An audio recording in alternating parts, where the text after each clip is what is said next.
I'm going to be your usual here. Okay, all right. So you'll have 5 minutes to do it, and if you wouldn't mind stating your name and municipality of residence. My name is John Adams, and I'm currently residing in Bellefonte Borough. To start, I'd like to answer why some of us that come in here do not pledge to this flag. Under Pennsylvania Consolidated Statute, Title 18, Chapter 2101, displaying of the American flag.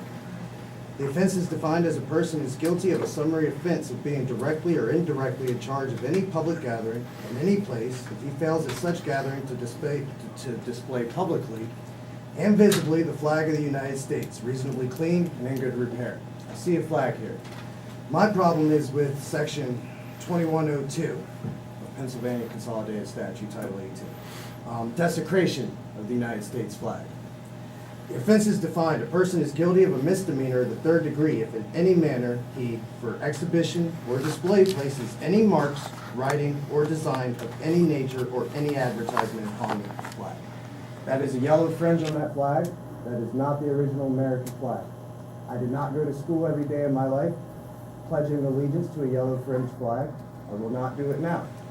According to the law, this flag is against the law. This is, as it states, a misdemeanor of the third degree. I will not pledge to it. I think that this flag right here, and if you guys weren't aware of that, is a perfect example of the issues we face in our government, where you guys are bound by laws that in some cases you're either unknowingly or knowingly breaking the law. That flag to me represents a make it up as you go mentality, which we are seeing all over this county. Ignorance of the law does not work for me as a citizen. It should not work for you guys as our leaders. With that said, that's why we do not pledge to the flag. I love this country. I'll pledge to an American flag, not a yellow fringe flag. Now I'd like to ask you three commissioners a question. Do you guys know the three words on the Pennsylvania state flag? Mr. Higgins, I'd like to start with you. Do you know the first word on the Pennsylvania state flag? Well, unfortunately, ours is a little rolled up at the moment, so I'll have to. So we'll skip the first word. Yeah. Mr. Pike, do you know the second word on the state flag? I do not off the top of my head. Mr. Dersham, you don't know the third word? Independence, perhaps? I don't know. You're the only one to get one right. Thank you, sir. Virtue, behavior showing high moral standards. An early meeting, not on the agenda, not publicly broadcasted, after we received thousands of views and interest in the public in our allegations. You guys crammed it in 45 minutes into a meeting with no public notification. I was not notified until Michael Pike sent me a personal Facebook message that this had even taken place.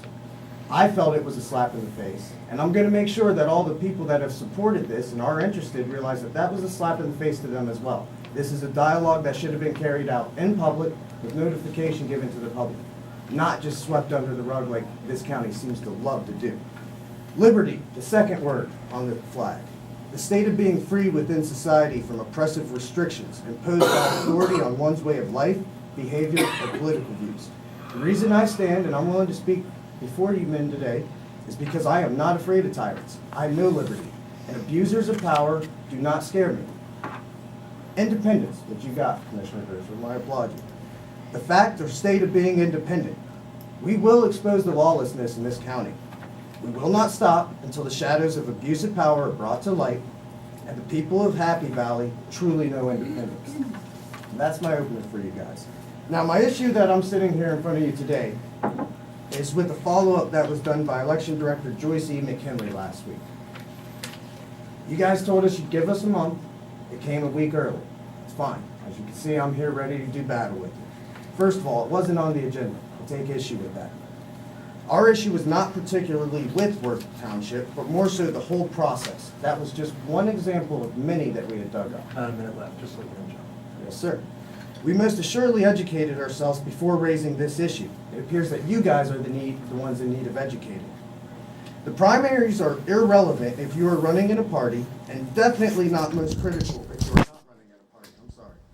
And definitely not most critical to the election process, as Ms. McKinley stated. To quote Ms. McKinley, there is a procedure we must follow. We are mandated by the Secretary of Bureau of Elections that we must advertise for what will appear on the ballot of every election. On the Center County, PA government website, index number 238, there are no positions advertised, with Joyce listed as our director. The last day to circulate and file nomination petitions for party filings was February 16th. That has still not been reflected or updated on the calendar. We don't know those names that she claims are supposed to be available to us. I'd like to know what law enforcement officer is capable of looking into this, especially if you guys just took her words at face value, and I'm finding 1,000,001 problems with it. We understand the election laws, and at this point, we probably understand them better than your director. She completely left out the process of circulating nomination papers when attempting to educate us. So in attempting to educate, she's leaving out processes and chunks in the whole 9 yards. We still don't know who has received write-in votes in any township or borough. That cannot be found anywhere, just a blanket number. And we're supposed to take, this broken election director as face value of what's going on here. The successful candidate in Worth Township had declined to file his ethics forms. According to her, that's a necessary process of being elected. Because he declined, he was never elected. Therefore, how can there be a vacancy? That was never a properly elected position. He didn't complete the process. She said she was not notified of an appointment in Worth on February 4th for violations of the Sunshine Act, Section 704, in regards to open and public meetings. The township supervisors in Worth Township took a break during the meeting, met outside in the hallway in secret, and discussed the appointment to vacancy, came out and announced their decision. We filed charges. For 3 weeks, the election director was unaware of the charges filed against the Worth Township supervisors or the appointment that had been made. She said this in her reveal to you, that she was not aware of any appointments in that township. For 3 weeks, charges have been filed now. She failed to provide any more information than what my group has brought here to you guys and publicly online. And we did this purposely. We are still sitting on stuff that you guys haven't told us, just to see if you'll do your jobs right. Can we even trust our courts or our district attorney to look into and prosecute these sunshine violations? There's no integrity in the courts. We've seen that all year. Mr. Adams, you're at about 7 minutes. Are you? I'm just gonna make a comment. If you I'll were- give up my I'm time. going. No, do you have about a minute left or so? Is that? I'm gonna take his 5 minutes here. Yeah. Well, that's not, I apologize, that's not how it works. Well, I'm gonna If you- keep going and you guys can drag me out. You guys almost let a judge surrounded in controversy become a township supervisor with these questionable processes. Had we not raised this issue, I doubt that ever would have came to light. This man was left under a sea of controversy, and he almost was appointed a township supervisor under the same claims we're saying. Sketchy resignations, sketchy appointments. No one was notified until we broke this. Mr. Adams, I'd ask you this. The only media or notifications about these 39 appointments are in regards to Ferguson and the Center Daily Times article that spawned because of us. No media is reporting this. At the start of the year, after a fresh election with 396 elected positions, 39 were appointees. 10% of our elected government is made up of official appointed positions. And this is after a brand new election. There is no excuse for that. Our elections director said that there were 2 tax collectors who ran for 2-year terms. According to results on your website, the Center County Government website, there were 4. Once again, she can't even properly relay her own facts. Or you're trying to hide it. The appointment of a district magistrate was not our concern. The sketchy and shadowy resignation so soon after an election was. And that is in regards to District Magistrate Dutchcott there. Speaking of judges, back to section 993C. It clearly states that party nominees who do not apply within 2 calendar months immediately preceding the election are not eligible. We know from the Department of State notifications that Lunsford withdrew his nomination on September 3rd, clearly within 2 calendar months of November 3rd elections. That party nomination was illegal. Fact. You guys can bend it, twist it, however you want. According to the law, Katie Oliver and Ron McLaughlin were illegally placed on the ballot. We have the State Department notification recorded saying that it was September 3rd that Lunsford's resignation was received. At some point, the State Department notice of resignation was removed, and the date and official record incorrectly and questionably now says that Lunsford resigned on August 3rd. You guys got numbers and papers changing that should not be allowed to change. So something's going on here, and you messaged me specifically and told me that everything was by the books.